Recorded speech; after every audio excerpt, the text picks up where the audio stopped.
The hot, barren Deadlands were littered with ruins that bore witness to an erstwhile time when this land was fertile, before the brimstone dragon came and scorched the earth. After 3 days of fighting rabid beasts and barbarian patrols, the company at last came to the ancient temple of Lumaya, now the destination of a dark ritual.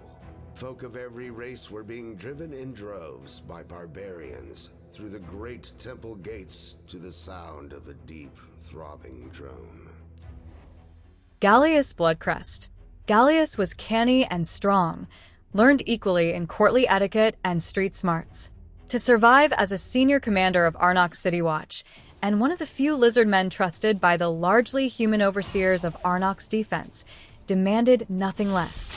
He walked a narrow path of sterling fealty to his masters while rejecting his heritage and the savage nature that most in Arnock believed was inherent to his kind. This prejudice locked most lizard men out of respectable membership in society, creating an underclass of lizard men vagabonds and criminals which reinforced the bias and created a self-perpetuating cycle. Galleus, having no desire to be persecuted like the rest of his people, threw in his lot with the oppressors.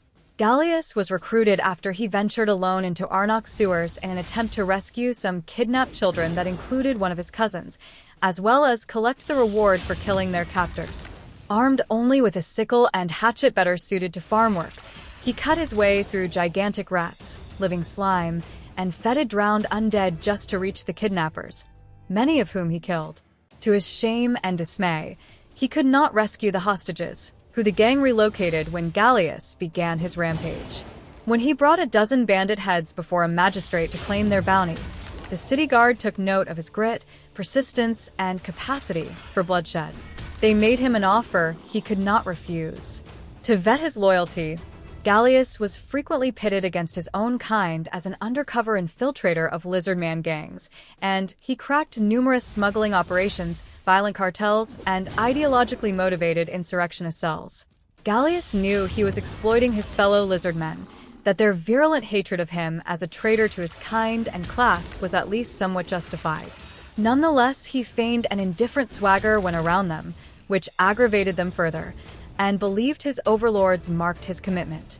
Then came the Red Crusade. Intolerance in Arnock reached a fever pitch as orcs, ogren, skinwalkers, and lizard men alike were labeled deviants and monstrosities. The more hatred swirled around him, the harder Galleus zealously purged the targets of the crusade, all the while maintaining a nonchalant manner around the increasing fanaticism of his human lords. He was a model crusader, and yet, being of tainted substance, he was never truly accepted, and in turn his crackdowns made him all the more despised by the Crusade's victims. Inevitably, despite all his appeasement, the city turned upon him. Galleus was hauled before a show trial and accused of corruption, the verdict a foregone conclusion. In light of his service, he was spared imprisonment, but was stripped of his title and cast onto the streets. Hated and hunted by those he had aggrieved while serving the state, Galleus could not find shelter in the squalid districts where lizard men were confined, and had to steal and scrounge to survive.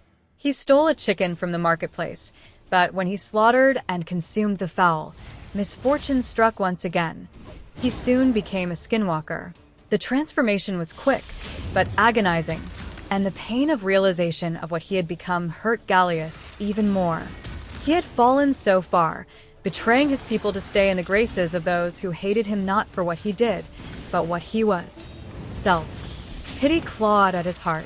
With no one to turn to, Galleus was captured shortly after his transformation. The crusade had become a murderous purge by then, and he would have been burned at the stake were it not for the intervention of a powerful Arnock patron, a high elf mage named Cirebon, an eccentric scholar and collector. He was intrigued by Galleus, a rare combination of lizard man and cockerel, for it reminded him of the legendary beast known as the cockatrice, half lizard and half fowl. Perhaps, thought the elf, there was a grain of truth to the legends. A few choice bribes secured him ownership of Galleus, and he took the skinwalker to his estate in the nearby countryside. There, Cirebon subjected Galleus to horrific experimentation, breezily discoursing on magic and anatomy with his apprentices while gleefully sawing through Galleus' flesh and bone, vivisecting the skinwalker to observe his bodily functions. Cirebon sought to understand, by replication, the body-warping power of the skinwalker curse.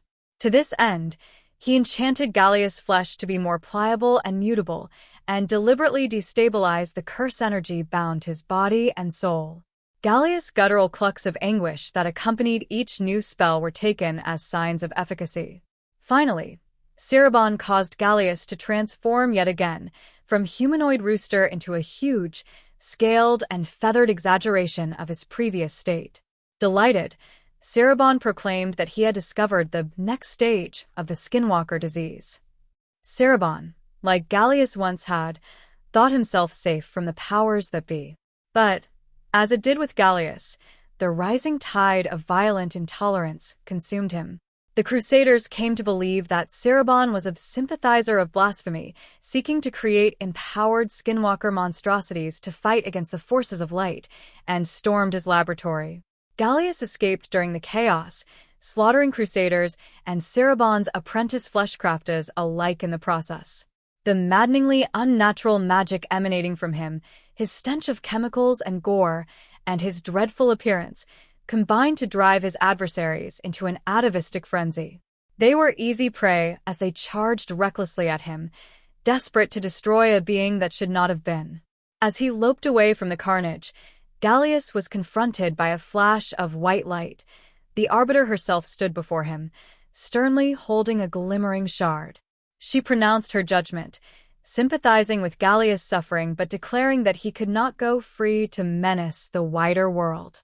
Before the shape-shifting hybrid could attack her, the Arbiter subsumed Galleus in the shard and trapped him within. He would serve her cause, or else remain imprisoned forever.